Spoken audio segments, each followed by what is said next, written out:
So நிறைய பேர் பார்த்தீங்கன்னா கேடிஎம் பொறுத்த வரைக்கும் பில்டு குவாலிட்டி கொஞ்சம் கம்மியாக எடுத்த உடனே ஒரு 400cc என்டர் ஆகினாங்கன்னா கண்டிப்பாக அவங்களால அந்த பவரை கண்ட்ரோல் பண்ண முடியாது. ஒரு கொடூரமான மிருகம்னே சொல்லலாம். 390 யூசர்ஸ்க்கு ஒரு பெரிய டிசப்பாயின்மெண்ட்னே சொல்லலாம். அதை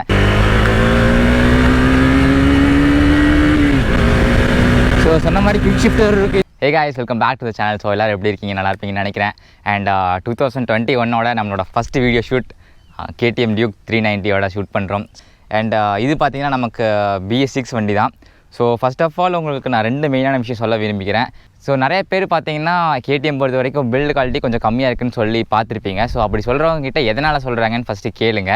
மேபி அவங்கக்கிட்ட ஒரு ரீசனபிள் திங் இருக்கலாம். இல்லை நிறைய பேர் பார்த்தீங்கன்னா மோஸ்ட்டாக யாராச்சும் சொல்லி கேட்டிருப்பாங்க. ஸோ அதனால் அவங்களும் சொல்லிகிட்டு இருப்பாங்க. என்னை பொறுத்த வரைக்கும் பில்டு குவாலிட்டி பெருசாக அதில் ஒன்றும் அஃபெக்ட் பண்ணல. பிகாஸ் இதோட வெயிட் பார்த்தீங்கன்னா 163 kgs.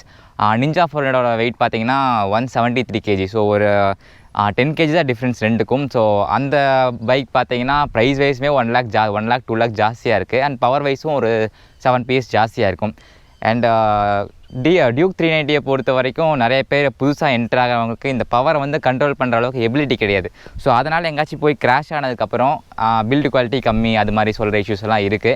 அண்ட் செகண்டரி பார்த்தீங்கன்னா இப்போ தான் ஒரு 400cc என்டர் ஆகிறாங்க. இது நாள் வரைக்கும் ஒரு 150cc 100cc அந்த மாதிரி பைக் தான் ஓட்டிகிட்டு இருக்காங்க. எடுத்த உடனே ஒரு 400cc என்டர் ஆகினாங்கன்னா கண்டிப்பாக அவங்களால அந்த பவரை கண்ட்ரோல் பண்ண முடியாது. பிகாஸ் ஒரு R15 நீங்கள் அந்த 150cc அந்த ஃபுல் த்ராட்டிலோட ரெஸ்பான்ஸுக்கும் இதில் ஃபுல் த்ராட்டில் கொடுக்குற ரெஸ்பான்ஸுக்கும் ரொம்பவே டிஃப்ரென்ஸாக இருக்கும். இது ஒரு கொடூரமான மிருகம்னே சொல்லலாம். ஸோ அந்த மாதிரியான ஒரு வண்டி.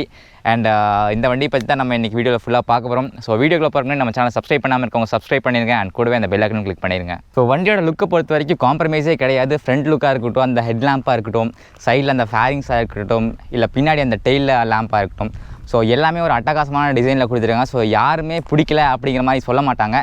அண்ட் டியூக் 250க்கும் இதுக்கும் என்ன ஒரு டிஃப்ரென்ஸ்னு பார்த்தீங்கன்னா உங்களுக்கு இன்ஸ்ட்ருமெண்ட் கிளஸ்டர் மட்டும்தான். இப்போ வர லேட்டஸ்ட் மாடலில் ஹெட்லாம்பே LED கொடுத்துருக்காங்க. ஸோ 390 யூசர்ஸ்க்கு ஒரு பெரிய டிசப்பாயின்மெண்ட்னே சொல்லலாம் அதை. பிகாஸ் 390க்கும் 250க்கும் பவரை தவிர ஹெட்லாம்பும் இன்ஸ்ட்ருமெண்ட் கிளஸ்டரும் டிஃப்ரெண்ட்டாக இருந்துச்சு. இப்போ ஹெட்லாம்பும் சேமாக கொடுத்துட்டாங்க LEDலேயே. அண்ட் இது பார்த்தீங்கன்னா ஒரு ஒயிட் கலர் வண்டி. உங்களுக்கு 390லேயே கிரே கலர் ஆப்ஷனும் இருக்குது. 390 கிரே கலரில் போயிட்டிங்கன்னா உங்களுக்கு அலாய் பார்த்தீங்கன்னா ஆரஞ்சு கலரில் வரும். ஸோ ஒயிட்டில் தான் உங்களுக்கு பிளாக் வரும். ஸோ அந்த ஒயிட்டுக்கும் பிளாக்கும் நல்லா கான்ட்ராஸ்ட்டாக இருக்கும். அண்ட் ஹெட்லாம்ப் பொறுத்த வரைக்கும் உங்களுக்கு LED செட்டை தான் கொடுத்துருக்காங்க. ஸோ இதோட ப்ரைஸ் பார்த்தீங்கன்னா உங்களுக்கு 14,000 வரும். ஸோ இந்த செட்டப்போட ப்ரைஸ். அண்ட் சைடில் ஃபுல்லாமே ஒரு பிளாக் ஃபினிஷ் அண்ட் சென்டரில் ஒரு கிரே ஃபினிஷ் கொடுத்துருக்காங்க. அப்படியே கீழே வந்தோம்னா வீல் சைஸை பொறுத்த வரைக்கும் 17 inch அலாய் வீல்ஸ் கொடுத்துருக்காங்க, both front and back. And செக்மெண்ட்லேயே டியூக் 390 பிரேக்கிங் தான் நல்லா இருக்குங்கிற மாதிரி சொல்கிறாங்க. அண்ட் அந்த பிரேக் ரோட்டர்ஸுமே பாருங்கள், டிஸ்க் ரோட்டர்ஸுமே பாருங்கள், நல்லா பெருசாக கொடுத்துருக்காங்க. அண்ட் கேலிவர் பொறுத்த வரைக்கும் நமக்கு பைபர். ஸோ பைபர் வந்து பிரம்போவோட ஒரு பிராண்டு தான். ஸோ நிறைய பேர் அது தெரிஞ்சுக்குங்க. அண்ட் ஃப்ரண்ட்டில் வேறு என்ன இருக்குது பேசுகிறதுக்கு? ஓகே, அப்படியே நம்ம சைடு இன்ஜினுக்கு வருவோம்.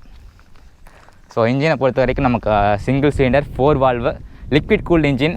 அண்ட் இதில் பார்த்தீங்கன்னா உங்களுக்கு ரேசிங் KTMங்கிற ஒரு பேஜிங் கொடுத்துருக்காங்க. அண்ட் இந்த வண்டியை பொறுத்த வரைக்கும் ஒரு பெரிய டிஸ்அட்வான்டேஜ்னு பார்த்தீங்கன்னா உங்களுக்கு கிரவுண்ட் கிளியரன்ஸ் தான். நீங்கள் சிங்கிள் பர்சனாக போகும்போது உங்களுக்கு அது பெரிய இஷ்யூ கிடையாது. பட் பின்னாடி சீட்டில் உங்களுக்கு யாராச்சும் உட்காந்துருந்தாங்கன்னா கண்டிப்பாக சின்ன ஸ்பீட் பிரேக்கருமே தட்டும். அண்ட் ஃபேரிங்ஸ் எல்லாமே பாருங்கள் நல்லா ஒரு சூப்பராக இருக்குது. அண்ட் எக்ஸாஸ்ட் பொறுத்த வரைக்கும் நீங்கள் ஸ்டாக் போடுறதே பெஸ்ட்டு. எக்ஸாஸ்ட் மாத்திரங்கிற பேரில் நீங்கள் தேவையில்லாமல் இன்ஜினுக்கு வேலை வைக்க வேண்டாம். அண்ட் பின்னாடியே உங்களுக்கு டிஸ்க் பிரேக் கொடுத்துருக்காங்க சொன்ன மாதிரி. And dual channel ABS. So tail lamp பொறுத்த வரைக்கும் இதுவுமே நமக்கு LED டெயில் லேம்ப் தான். அண்டு நம்பர் பார்த்தீங்களா பயங்கரமாக இருக்குல்ல. ஸோ இந்த மாதிரி ஃபேன்சி நம்பர் எப்படி வாங்குறது அப்படிங்கிறத பற்றி ஒரு வீடியோ போட போகிறோம். ஸோ நீங்கள் நம்ம சேனலை சப்ஸ்கிரைப் பண்ணால் தான் அந்த வீடியோ உங்களுக்கு வரும் நோட்டிஃபிகேஷனாக. அண்ட் அப்படியே அந்த இண்டிகேட்டரை பாருங்களேன். ஸோ போட்டு காமிக்கிறேன் உங்களுக்கு. ஸோ ரொம்பவே ஸ்லீக்கியாக இருக்குது அந்த இண்டிகேட்டர்ஸுமே பார்த்தீங்கன்னா தெரியும். அவர் அப்படியே நல்லாயிருக்கு. அண்ட் இந்த லைட் பார்த்தீங்கன்னா உங்களுக்கு ஒயிட்டில் கொடுத்துருக்கனால நைட் டைம்ஸ்லாம் நீங்கள் ரைட் பண்ணும்போது இந்த நம்பர் மேலே அது க்ளோ ஆகும்போது ரொம்பவே ப்ரீமியமாக இருக்கும். அண்ட் அப்படியே சைடில் வந்தோம்னா உங்களுக்கு ஃபுட் பேக் பிளாக் கலரில் கொடுத்துருக்காங்க. மேபி சில்வரில் கொடுத்துருந்தா இன்னும் நல்லாயிருக்கும். பட் நிறைய பேருக்கு பிளாக்கே பிடிச்சிருக்கும். அண்ட் சீட் பொறுத்த வரைக்கும் இன்னும் கொஞ்சம் குஷனாக கொடுத்துருந்தா நல்லா இருந்திருக்கும். கொஞ்சம் ஹார்டாக இருக்க மாதிரி ஃபீல் பண்ண லாங் ரைடுக்கலாம். அண்டு டேங்க் பார்த்திங்கன்னா உங்களுக்கு இந்த கார்பன் ஃபைபர் நாங்கள் தான் ஒட்டியிருக்கோம். ஸோ நிறைய பேர் என்ன கார்பன் ஃபைபர் ஸ்டாக்லேயே வருமானு கேட்காதீங்க. ஜஸ்ட் ஒரு 150 rupeesக்கு நீங்கள் இந்த மாதிரி அட்டகாசமான ஒரு லுக்கு வாங்கிக்கலாம். அந்த டேங்க் வந்து ஒரு 13 லிட்டர் டேங்க்கு. ஸோ சைட் ஃபேரிங்லாம் பார்த்திங்கன்னா உங்களுக்கு 390ங்கிற பேஜிங். ஸோ டியூக்கோட பேஜிங். ஸோ லுக் வைஸ் பார்த்திங்கன்னா காம்ப்ரமைஸே கிடையாது, ஒரு அட்டகாசமான லுக்கு. அண்ட் பவரை பற்றி பேச மறந்துட்டேன்னு நினைக்கிறேன். So 43.5 PS at 9000 RPM. And டார்க்கை பொறுத்த வரைக்கும் 37 Nm. at 7000 RPM. ஸோ ஒரு அட்டகாசமான பவர்னே சொல்லலாம், கண்டிப்பாக எல்லாத்துக்குமே தெரியும். அண்ட் நம்ம என்னென்ன ஃபீச்சர்ஸ் கொடுத்துருக்காங்கன்னு பார்க்கலாம். அண்ட் 400cc பைக்கில் இந்த வண்டியில் மட்டும்தான் ஏகப்பட்ட ஃபீச்சர்ஸ் லோட் பண்ணியிருக்காங்க. ஸோ வண்டியில் ஏறி பார்ப்போம் எப்படி இருக்குன்ட்டு. ஆக்சுவலாக இது பார்த்திங்கன்னா உங்களுக்கு ஸ்பிளிட் சீட் கொடுத்துருக்காங்க. ஸோ BS4ஓட BS6 வந்த சீட் வந்து கொஞ்சம் குஷனியாக இருக்குன்னு சொல்கிறாங்க. பட் எனக்கு என்னமோ கொஞ்சம் ஹார்டாக தான் ஃபீல் ஆகுது. மேபி லாங் ரைடுக்கு கொஞ்சம் அன்கம்ஃபர்டபுளாக இருக்கலாம். அண்ட் ஏறி பார்ப்போம். சேடில் ஹைட் வந்து உங்களுக்கு 830 mm. ஸோ நீங்கள் ஒரு 170 cm கீழே இருந்தீங்கன்னா கொஞ்சம் இஷ்யூவாக இருக்கும். அண்ட் ஹேண்டில் பாரில் பார்த்தீங்கன்னா உங்களுக்கு எல்லா சுவிச்சஸும் கொடுத்துருக்காங்க. அதுக்கு முன்னாடி உங்களுக்கு அட்ஜஸ்டபிள் பிரேக் லிவரை காட்டிடுறேன், brake and clutch lever. So அதுக்கான ஒரு ப்ரொவிஷன் நீங்கள் 1 2 3 4 5 ஸ்டெப்ஸ் இருக்கும். ஸோ நீங்கள் அந்த டைட்டில் அட்ஜஸ்ட் பண்ணிக்கலாம். அண்ட் இது பார்த்தீங்கன்னா TFT கண்ட்ரோல் பண்ணுறதுக்கான buttons. So indicator. So horn பார்த்தீங்கன்னா உங்களுக்கு single tone loud horn. And இந்த தான் உங்களுக்கு கில் ஸ்விட்ச்சு, இக்னிஷன் ஸ்விட்செலாம் கொடுத்துருக்காங்க. அண்ட் இது பார்த்துருவோம். ஆக்சுவலாக கிளஷரில் பார்த்தீங்கன்னா உங்களுக்கு ABS வார்னிங், இன்கேஸ் ABSயில் ஏதாச்சும் ஃபெயிலியர் இருந்துச்சுன்னா இது உங்களுக்கு இண்டிகேட் பண்ணும். ஸோ இப்போ வண்டி நம்ம ஸ்டார்ட் பண்ணும்போது இந்த இக்னிஷன், அதாவது இந்த இண்டிகேஷன் வந்து ஆஃப் ஆகிக்கும். Engine mall function.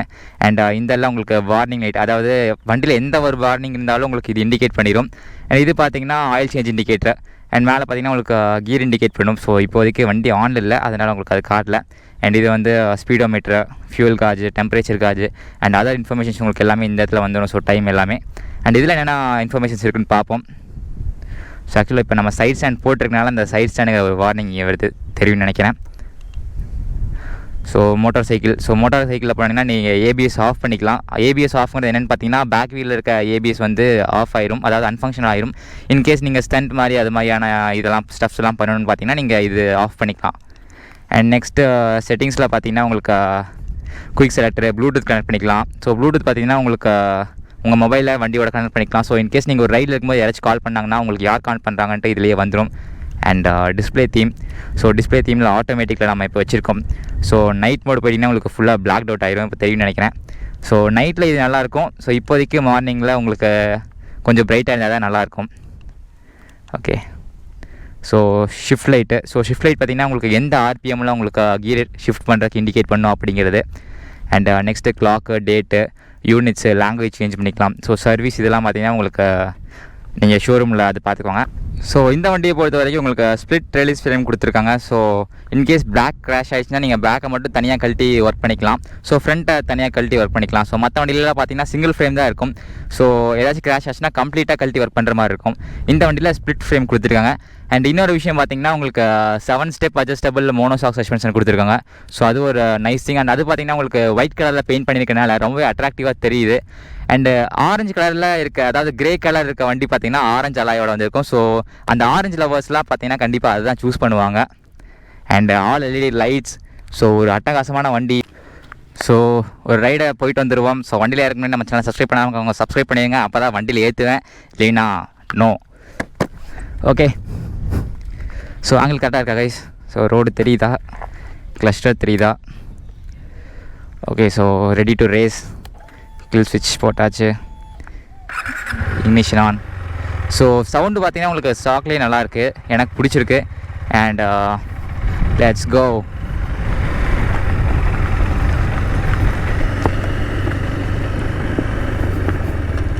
ஆக்சுவலாக இந்த வண்டியை பொறுத்த வரைக்கும் உங்களுக்கு இப்போதைக்கு, அதாவது இப்போ வந்த மாடலெல்லாம் உங்களுக்கு MRF டயர் தான் கொடுத்துருக்காங்க. ஸோ மேபி அது வேறு ஆல்டர்னேட் டயர் கொடுத்துருந்துருக்கலாம். பிகாஸ் MRFல உங்களுக்கு அந்தளவுக்கு க்ரிப்பு கிடையாது இந்த செக்மெண்ட்டில் கொடுத்துருக்க டயருக்கு. ஸோ அது மட்டும் கொஞ்சம் மாற்றிருந்தா நல்லா இருந்திருக்கும். அண்டு சொன்ன மாதிரி கிரவுண்ட் கிளியரன்ஸ் கொஞ்சம் கம்மி. ஸோ குயிக் ஷிஃப்டர் எல்லாமே இதில் இருக்குது. ஹைவேல யூஸ் பண்ணும்போது ரொம்பவே சூப்பராக இருக்கும். அண்ட் கண்டிப்பாக ஸ்லோவாக போனால் லைட்டாக இடிக்கிற மாதிரி தான் இருக்குது. பட் அட்ஜஸ்ட் பண்ணிக்கலாம். அதாவது ஒரு ஃபஸ்ட் கீர்லேயே கிட்டத்தட்ட ஒரு அரௌண்ட் 60 கிட்ட கிளாக் ஆச்சு. ஸோ இப்போதைக்கு அந்த சாகசத்தெல்லாம் நம்ம பண்ண வேண்டாம்.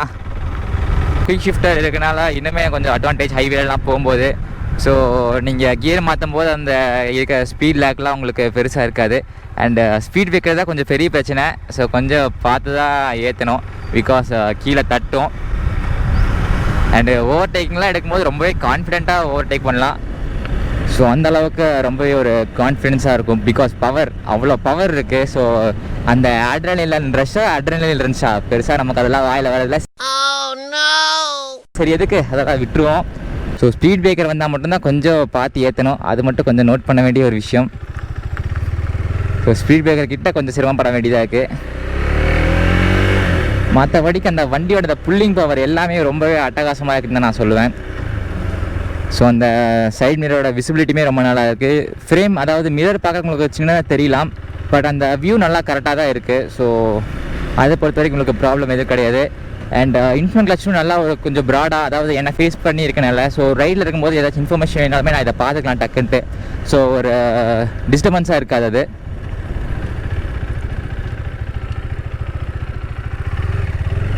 Speed breaker problem.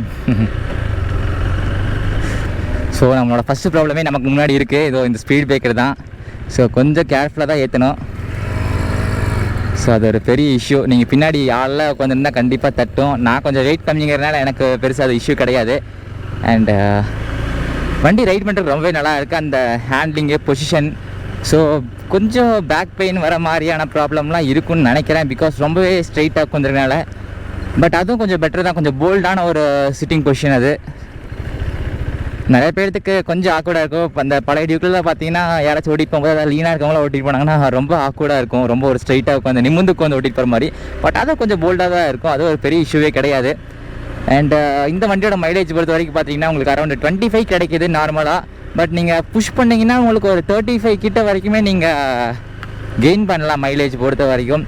அண்ட் நாங்கள் பவர் தான் யூஸ் பண்ணிகிட்டு இருக்கோம், அதாவது power petrol. So power petrol preferred. So ஒரு 400cc செக்மெண்ட்டுக்கு பவர் யூஸ் பண்ணுறது நல்லா இருக்கும். அண்ட் ஃபர்ஸ்ட் ஆஃப் ஆல் நீங்கள் இந்த மாதிரி வண்டியில் நீங்கள் ஒரு ஸ்பீட் எடுக்கும்போது ஃபஸ்ட்டு செக் பண்ணுங்கள் சைடில் உங்களுக்கு ஏதாச்சும் அப்டாக்கிள்ஸ் வருதா, முன்னாடி ஒரு பெண்ட்டுக்கு இது வருதா, இல்லை ஏதாச்சும் முன்னாடி ஒரு லாரி அது மாதிரி ஏதாச்சும் போயிட்டுருக்கா அப்படின்ட்டுலாம். ஸோ ஒரு கேர்ஃபுல்லோட தான் இந்த மாதிரியான பைக்ஸ்லாம் ஓட்டணும். பிகாஸ் 400cc இப்போ 1000cc பைக்ஸ்லாம் ஓட்டுறவங்க அது ஒரு வேறு லெவல் செக்மெண்ட்டு. ஸோ அவங்க அந்தளவுக்கு ஒரு மெச்சூர்டாக இருப்பாங்க. ஸோ நம்ம இந்த 400cc இந்த டியூக்லாம் ஓட்டுறவங்க பார்த்திங்கன்னா மோஸ்ட்டாக இந்த டீனேஜர்ஸ் தான் இருப்பாங்க. ஸோ நம்ம வந்து அந்த கண்ணுக்குட்டி மாதிரி அந்த பயம் தெரியாமல் நம்ம நல்லா குதிப்போம். ஸோ அதுக்கு தகுந்த மாதிரி தான் நம்ம ஓட்டணும். பிகாஸ் நம்மளே புரிஞ்சுக்கணும் நம்மக்கிட்ட ஒரு 400cc பைக் இருக்குது, இதோட பவர் பார்த்திங்கன்னா ஒரு மிருகத்தோட பவர். ஸோ அதுக்கு தகுந்த மாதிரி தான் ஹேண்டில் பண்ணி இதை ஓட்டணும். ஸோ அதெல்லாம் மனசில் வச்சுட்டு இந்த வண்டி ஓட்டினீங்கன்னா ஒரு கிரேட் சாய்ஸ்னே சொல்லுவேன். பிகாஸ் ஒரு 42 PS 43.5 PS வண்டியை எப்படி ஹேண்டில் பண்ணுமோ, ஸோ அந்தளவுக்கு உங்களுக்கு கண்ட்ரோல் வேணும். அப்படியே இழுக்குதுங்க வண்டியை. ஸோ நான் உங்களுக்கு இப்போ அந்த ஒரு லாங் ஸ்ட்ரெச் வரும், ஸோ அதில் நான் காமிக்கிறேன். ஸோ அப்படியே பாடி அப்படியே இழுக்கும். ஸோ அது ஒரு நல்ல ஃபீல் தான். பட் அந்த ஃபீல் நல்லா இருக்குன்ட்டு இன்னும் கொஞ்சம் இழுத்திங்கன்னா அப்புறம் போக வேண்டியதுதான். நெக்ஸ்ட் விஷயம் பார்த்தீங்கன்னா உங்களுக்கு பிரேக்கிங். நான் முன்னாடியே சொன்னேன் பிரேக்கிங் பொறுத்த வரைக்கும் எந்த ஒரு இஷ்யூமே கிடையாதுன்ட்டு. ஸோ சிந்தட்டிக் பிரேக்ஸ் இருக்குங்கிற மாதிரி சொல்கிறாங்க. சம்திங் அது ஒரு 6000 கிட்ட வருமாமா. அது மாட்டது இன்னுமே பெட்டருங்கிற மாதிரிலாம் நிறைய பேர் சொல்லியிருக்காங்க. ஸோ அதை பற்றி எனக்கு டீல்ஸ் பெருசாக தெரியல, ஸோ அதை பற்றி நான் பேசலை.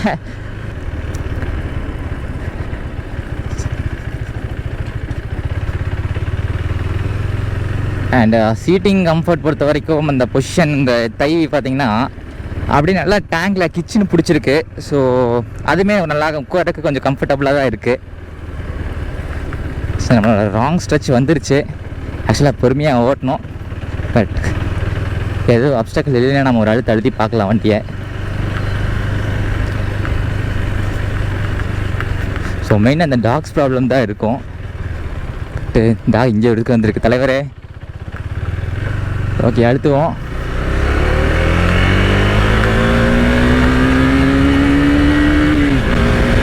ஸோ சொன்ன மாதிரி குவிக் ஷிஃப்டர் இருக்குது இந்த வண்டியில். ஸோ தேர்ட் கியரில் ஒரு 100க்கு மேலேயே போகலான்னு நினைக்கிறேன். பிகாஸ் வண்டி அப்படியே இழுத்துகிட்டே போகுது. பட்டு நம்மளோட எண்டு வந்துருச்சு. ஸோ இதுக்கு மேலே போனால் நமக்கு எண்ட் ஆயிரும். ஸோ அதெல்லாம் மைண்டில் வச்சுட்டு கொஞ்சம் ப்ராப்பராக ஓட்டணும். பட் ரெஸ்பான்ஸ் பயங்கரமாக இருந்துச்சு, வேறு லெவல் ஃபீலுங்க. அப்படியே தேர்ட் கியரில் நான் ஸ்பீடோமீட்டர் பார்க்குறேன், வண்டி நிற்கும் அப்படின்னு பார்க்குறேன். பட் ரெஸ்பான்ஸ் வண்டி போயிட்டே இருக்குது. பட் கண்டிப்பாக இந்த மாதிரியான விஷயத்தில் ட்ரை பண்ணாதீங்க, இந்த மாதிரியான ஒரு ஸ்மால் ரோட்ஸில். பட் ஹைவேஸ்க்கான ஒரு கிரேட் பைக்னே சொல்லுவேன் இந்த வண்டியை. ஒரு அட்டகாசமான ரா பவர். அந்த பிரேக்கிங் நல்லா இருந்துச்சுங்க. ஸோ அந்த ஸ்பீடில் எடுத்துகிட்டு நான் டக்குன்னு நிற்கணுன்னா கூட வண்டி டக்குன்னு நின்றுச்சு. ஸோ அதில் பார்த்தீங்கன்னா உங்களுக்கு எந்த ஒரு ப்ராப்ளம்ஸும் கிடையாது. So great. இன்ஜின் ஹீட் லைட்டாக இருக்குது. பட் ஒரு நேக்கட் பைக்குங்கிறனால உங்களுக்கு அந்த இன்ஜின் ஹீட் வந்து அந்த அட்மாஸ்பியரோட அந்த இன்ஜின் வந்து இந்த ஒரு சிங்க் இருக்கிறனால ஸோ அந்த ஹீட் அப்படியே போயிடுது. அண்ட் ரைடிங் ரொம்பவே நல்லா இருக்குங்க, ரைடிங் ப்ளஷர். ஸோ கண்டிப்பாக இந்த வண்டி வந்து நல்ல வண்டி தான், பட் ஸ்பீடு அதாவது பவர் அதிகமாக இருக்கனால நிறைய பேர் அப்படி இப்படிம்பாங்க. ஸோ உங்களுக்கு கரெக்டாக உங்களால் ஓட்ட முடியுங்கிறது தெரிஞ்சுன்னா நீங்கள் கண்டிப்பாக இந்த வண்டி எடுக்கலாம். ஸோ ஒரு நல்ல சாய்ஸ் தான். ஸோ இந்த வண்டியை பற்றி உங்களோட சஜஷன் என்னென்ட்டு கமெண்ட்டில் போடுங்க. அண்ட் நம்ம சேனலை மறக்காமல் சப்ஸ்கிரைப் பண்ணிடுங்க. So see you guys in another vlog. Bye. Ride safe guys.